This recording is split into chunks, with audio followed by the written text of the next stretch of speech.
Hello. Today we are going to continue talking about confidence intervals. In the previous two sections, we discussed how you would construct a confidence interval to estimate a population mean. Today we will go over the procedure for constructing a confidence interval to estimate a population proportion. So if you recall, when we first introduced the sampling distribution, we went over the sampling distribution for both the mean and the proportion. And because the formula for constructing a confidence interval is based off of the sampling distribution, then we can use a very similar method for constructing a formula for the estimation of a population proportion using a confidence interval. So that's what we'll do today. Our objectives are to construct a confidence interval for a population proportion, and then just go over how you would find the sample size necessary to obtain a confidence interval of a given width. So let's start by going over how to construct a confidence interval. And we can do this two different ways. We can use tables or the calculator, your TI-84, and we'll go over how to do it both ways, but starting with the method using the table. So we'll start by introducing an example. Let's say that the National Association of Music Merchants surveyed 800 parents of children 5 through 18, and 632 of them said that music education has a positive effect on academic performance. Assuming these parents to be a random sample, we would like to construct a confidence interval for the proportion of parents who believe that music education has a positive effect on academic performance, right? So we want to estimate the population and proportion.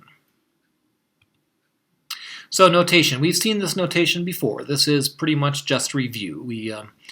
We first introduced this when we looked at the sampling distribution, but let's just review it.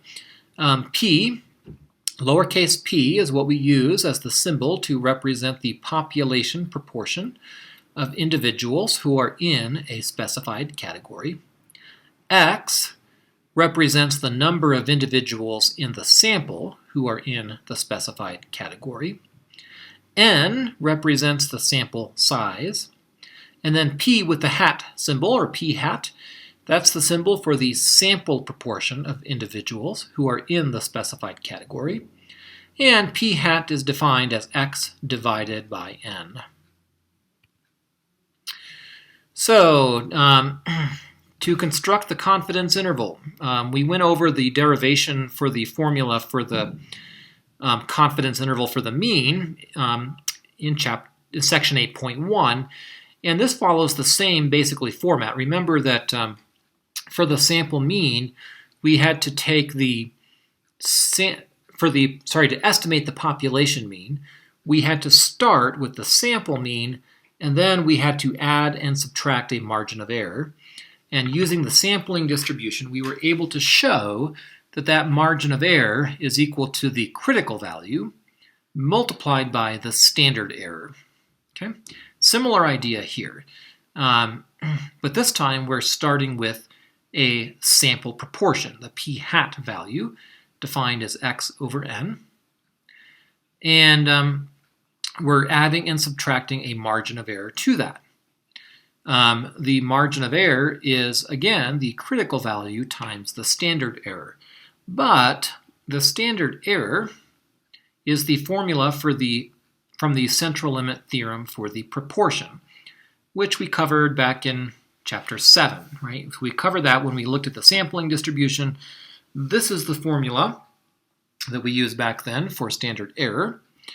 And as long as your sample size is sufficiently large, then the sampling distribution for the sample proportion is a distribution that is normal or close to normal. So because of that, we can use the z critical values for our margin of error. We do not need to use the student's t distribution for this scenario. We had to use it for the to estimate the population mean when sigma was unknown. But in this case, we don't need to use student's t. We can revert back to the z critical values. So the confidence interval then is just p hat, the sample proportion, plus or minus the margin of error. And the margin of error is the z critical value times the standard error, and the standard error is the square root of p hat times 1 minus p hat over m. So it's a pretty straightforward formula. So assumptions that have to be made. The sample has to be a simple random sample. It's also very important that the population is much larger than the sample. A good rule of thumb is at least 20 times as large as the sample. This is, in the vast majority of cases, this is easily satisfied because most populations are quite large. The items in the population need to be able to be divided into two categories, and the sample must contain at least 10 individuals in each category. This is similar when we introduced the sampling distribution. The conditions we placed on the sample size at that time were that n times p and n times 1 minus p both have to be greater than or equal to 10. This is kind of another way of phrasing those statements. With that in mind, let's revisit our example. In a survey of 800 parents, 632 said that music education has a positive effect on academic performance. Let's construct a 95% confidence interval for the proportion of all parents who believe that music education has a positive effect. So we will begin by verifying our assumptions. If you go back to the original problem description a few slides ago, it does state that the sample is a simple random sample. So that assumption is satisfied. The population we're dealing here would be the population of all parents in the United States, right? And our sample size is 800. There's 20 times 800 would be, 16,000? There's certainly more than that number of parents in the United States, right? The number of parents in the United States is a huge, huge number, definitely more than 20 times 800. So that assumption is certainly satisfied as well. The items in the population can be divided into two categories. Those categories would be those who believe that music education has a positive effect. There are 632 parents in that category. And that leaves 168 parents in the other category, which is those who don't believe that music has a positive effect. Okay? So both of those numbers are greater than 10. So all of our assumptions are met, and we may proceed. The next step would be to find the sample proportion, which we do by taking the 632 and dividing by the sample size of 800. And that gives us a p hat value of 0.79. And then we'll have to calculate a margin of error to add and subtract to that. So the easiest way to find our critical value is to refer to this table here, which gives us the z critical values for the most commonly used levels of confidence.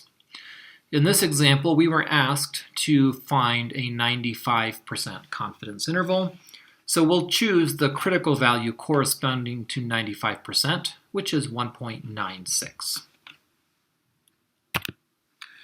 Then we take that critical value and multiply it by the standard error, which is the square root of p hat times 1 minus p hat over the sample size. So that would be 1.96 times the square root of 0.79 times 1 minus 0.79 divided by 800. And if you plug that into your calculator, you would get a result of about 0.028225. That's my margin of error, and that number has to get both added and subtracted to the sample proportion, which is 0.79. Okay? So if I subtract the margin of error, I get 0.762. If I add the margin of error, I get 0.818. So then we would conclude by saying we are 95% confident that the proportion of parents who believe that music education has a positive effect is between 0.762 and 0.818. And that's it.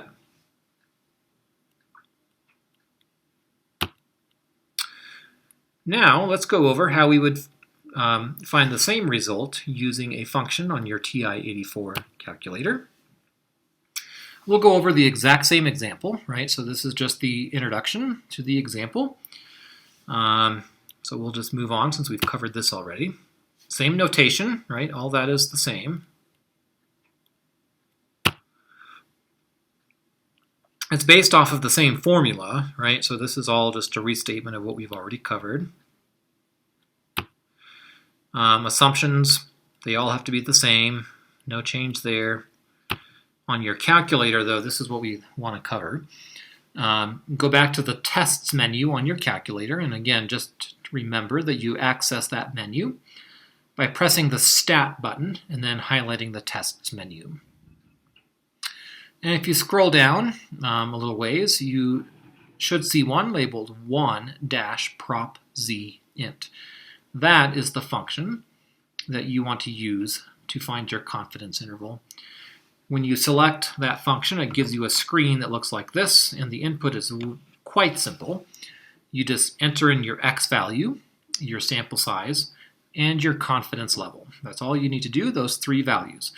And then press calculate, and it will calculate your interval. So here's our example, right? We have a sample size of 800, an x value of 632, and we're asked to construct a 95% confidence interval. Those are the three values that we would put in to our calculator, right? Type in x equals 632, n equals 800. 95%, we put in 0.95, calculate, and this is the result, right? There's your confidence interval, the lower and the upper endpoint separated by a comma. Gives you your sample proportion and your sample size there on the screen as well. So that's a really pretty simple way of also obtaining the result. Okay, let's talk a little bit about sample sizes. Again, typically when a confidence interval is being constructed, before we even collect our sample, we decide what is our maximum margin of error that we're willing to accept and what is our desired level of confidence. And then we select a sample size to meet those requirements. Okay? The larger the sample size, the smaller the margin of error will be. So we could come up with a formula that allows us to determine how big our sample size needs to be to meet our specified parameters. If we let m represent the margin of error, m is equal to the product of the critical value and the standard error, which is the z alpha over 2 value times the square root of p hat times 1 minus p hat divided by n. Using a little bit of algebra, we can solve that for n, for our sample size, and we get that n is equal to p hat times 1 minus p hat times the critical value over m quantity squared. This represents the minimum sample size needed to attain a margin of error of size m.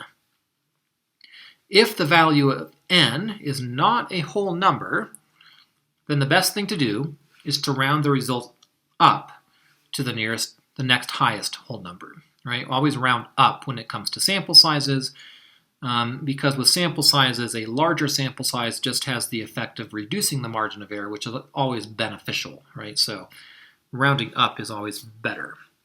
Now there is one problem with this formula, and that problem is that we need a value for m and p hat. Now m is the margin of error, and that's something that we can just choose, right, that we set. But the problem is that we don't know ahead of time what p hat is going to be, because p hat is a sample proportion, and in order to calculate p hat, we have to have a sample.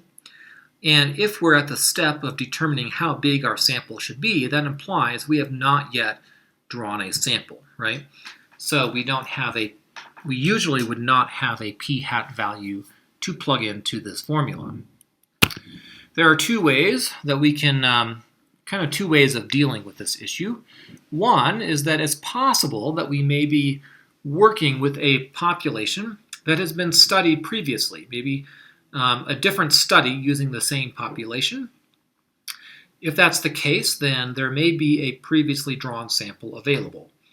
If that's the case, we can use a p hat value from that previously drawn sample. However, if we really have no idea whatsoever what p hat is, the best thing to do is to replace p hat with 0.5. And that means that the quantity p hat times 1 minus p hat becomes 0.25. Essentially what that does is it maximizes this product. P hat times 1 minus p hat is maximized for a fixed value of z and m. And so it will guarantee that your sample size is large enough.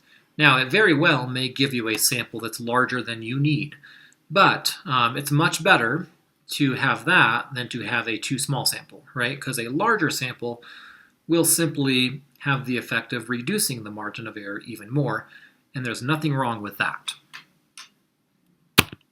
So let's go over example here. In a survey of 800 music teachers, 632 said that music education has a positive effect on academic performance. Estimate the sample size needed so that a 95% confidence interval will have a margin of error of 0.025. So we're going to need the critical value for a 95% confidence interval, which we can obtain from this small chart. And remember that in addition to finding this on the PowerPoint slides, this same chart can be found at the very bottom row of table A3, which is the student's t distribution table. The very bottom row of that table is the same as this, so you can find that there as well. Okay. We see that the critical value is 1.96, right? In this case, we can use the previously obtained sample proportion of 0.79. The desired margin of error is 0.025. If we plug these values into this formula, we get 0.79 times 1 minus 0.79 times 1.96 over 0.025 quantity squared. And that results in 1019.71. Sample sizes should always be rounded up, so we round up to 1020. So it appears that the minimum sample size needed would be 1020. Now, what happens? What if we have no idea what p hat is, right? If we do not have any idea what p hat is and we want to find this minimum sample size, then we'd use the same critical value, but if we have no idea what p hat is, we should use this version of the formula, 0.25 times z critical over m squared. This will guarantee that the sample size is big enough. It may result in a sample size that's bigger than you need, but that is better than having a too small sample, right? So we plug in the critical value, 1.96, the desired margin of error of 0.025, and the result there is 1,536.64. Again, round that up to 1,537, right? So if you have no idea what p hat is, this is the sample size, the minimum sample size that you should use, right? Because that we would not have enough information to justify choosing a sample size smaller than that. And that wraps it up for this section, right? We've gone over how to construct and interpret confidence intervals for a population proportion, and then how to find the sample size necessary to obtain a given confidence interval for a population proportion of a given width, where p hat is known or where it's not known. So thank you for watching this video.